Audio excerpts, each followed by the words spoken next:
Item: SCP-1667. Code name: Shuin. Object class: Euclid. Special containment procedures. All known articles of footwear affected by SCP-1667 are to be stored in Containment Locker 16 at Storage Site 23. Due to the contagious nature of SCP-1667's effects, no shoes, boots, sandals, flip-flops, slippers, flippers, foot wraps, galoshes, moccasins or clogs are permitted to enter a 2-meter radius surrounding Containment Locker 16 without the prior approval of Researcher Davis. Socks are permitted. On a fortnightly basis, one member of personnel with Level 1 security clearance must carefully open Containment Locker 16 and reposition all footwear inside to its most northwesterly positions. In the event of a containment breach caused by pressure-related internal damage to SCP-1667's container, all footwear affected by SCP-1667 is to be recontained and Containment Locker 16 reinforced. Note: it is suspected that SCP-1667 may not be fully contained. In the event of a suspected instance of containment breach, a Bayfoot Mobile Task Force must be sent to investigate. Description: SCP-1667 is a contagion that spreads between almost any type of footwear. Any organism wearing or in physical contact with an item of footwear affected by SCP-1667 is compelled to reach an unknown location deep below the central Pacific Ocean, regardless of personal danger. Almost all items of footwear, the main exception being socks, are susceptible to contagion of SCP-1667. Organisms affected by SCP-1667 will attempt to remain in physical contact with affected footwear. Humans under the effects of SCP-1667 are able to communicate semi-rationally but are primarily driven by their goal to enter the Pacific Ocean and may become physically violent in order to achieve it. Class D personnel under the effects of SCP-1667 were able to use basic navigation skills to avoid obstacles in their path, yet always selected traveling on foot over the use of any type of vehicle. Footwear affected by SCP-1667 has been noticed over time by staff slowly moving southwest in a linear pattern, at a rate of approximately 12.7 centimeters per week. It is speculated that the effects of SCP-1667 have caused many humans and possibly other land animals to drown with the appearance of suicidal intent. The first object discovered to be affected by SCP-1667 was a brown and red leather hiking boot, hereafter referred to as SCP-1667-1, recovered from beach, New Zealand in 19. The small town came to the Foundation's attention after 17 people were reported missing in the area within 2 months. Upon investigation, it was discovered that several of the missing persons had been seen near beach on the days of their disappearances. Mobile Task Force was sent to conduct a thorough search of the beach, which led to the discovery of SCP-1667-1 and the effects of SCP-1667.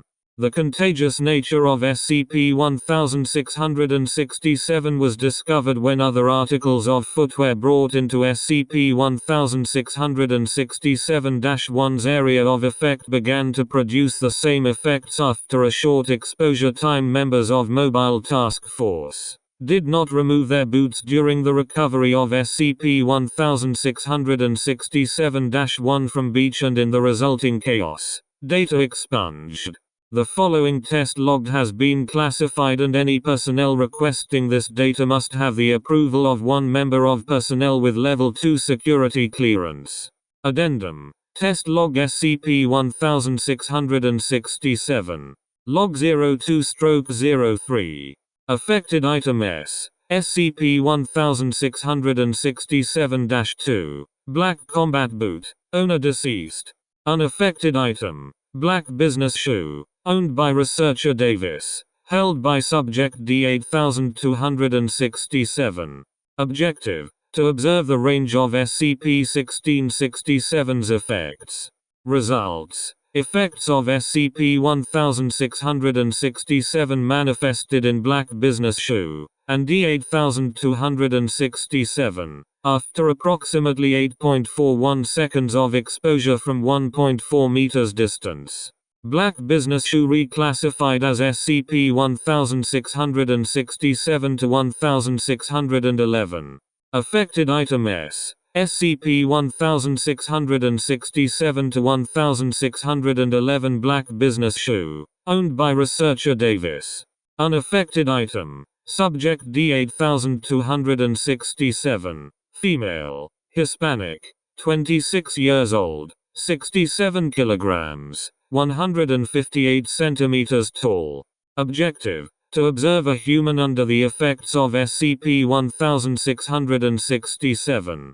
Results: subject held SCP-1667 to 1611 against her chest and began running towards the door.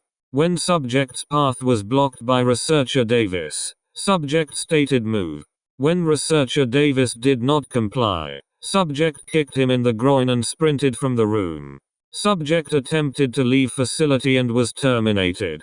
SCP-1667 to 1611 was partially damaged and has been discontinued from further testing. Log 02/04. Affected item S. SCP-1667-2. Unaffected item. Irish Terrier. Female. Golden Red. 4 years old. 13 kilograms. 39 centimeters tall. GPS tracker implanted. Objective: to determine whether SCP-1667 affects animals other than humans. Results: effects of SCP-1667 manifested in subject after approximately 5.23 seconds of physical contact with SCP-1667-2. SCP-1667-2 detached from subject. Log 02/18. Affected item S. SCP-1667-2. Unaffected item. Parthenocissus quinquefolia, also known as Virginia creeper. Objective: to determine whether SCP-1667 affects organisms other than animals. Results: effects of SCP-1667 noticeably manifested in subject after 2 weeks of physical contact with SCP-1667-2. Subject grew approximately 23 cm southwest, differing from its natural eastward growth direction.